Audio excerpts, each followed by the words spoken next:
we must recognize Egypt as an African culture. Yeah. That is what the ancient Egyptians were. Incredibly sophisticated, incredibly advanced, doing stuff that we just don't know how to do today. Archaeologists will tell you they could build the Great Pyramid, but I defy them to do that. The Great Pyramid is literally impossible. It's something that doesn't make any sense. It certainly doesn't make sense as the tomb of a megalomaniac pharaoh. If you wanted to leave behind evidence of your culture, something that if there was a cataclysm and people did have to sort of rethink the history of the world, that would be the best thing to leave. Time capsule. Because it's so insanely sophisticated that you're forced to sort of reckon with this idea that something might have existed before us. Yeah, definitely. And it incorporates all kinds of interesting math. It incorporates pi, which again is supposed to have been discovered by the Greeks.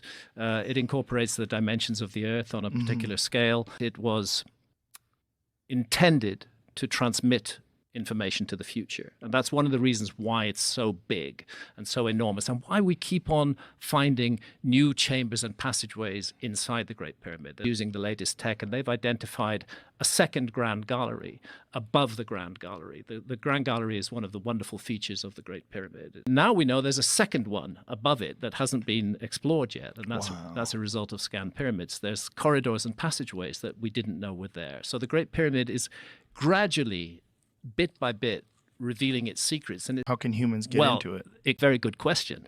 It's there. The question is, at what point was it made? It should have been part of the original construction of the Great Pyramid. As they were building the Great Pyramid, they created one Grand Gallery and they created another. Is it the same size? It looks to be the same size, yeah. From the scanning, I'm informed reliably that the recent investigation has identified that void as another Grand Gallery, which is inside the Great Pyramid. And the Grand Gallery is one of the wonders of the world. So it could have artifacts in it? It could have artifacts in it. Same goes for those shafts that cut through the walls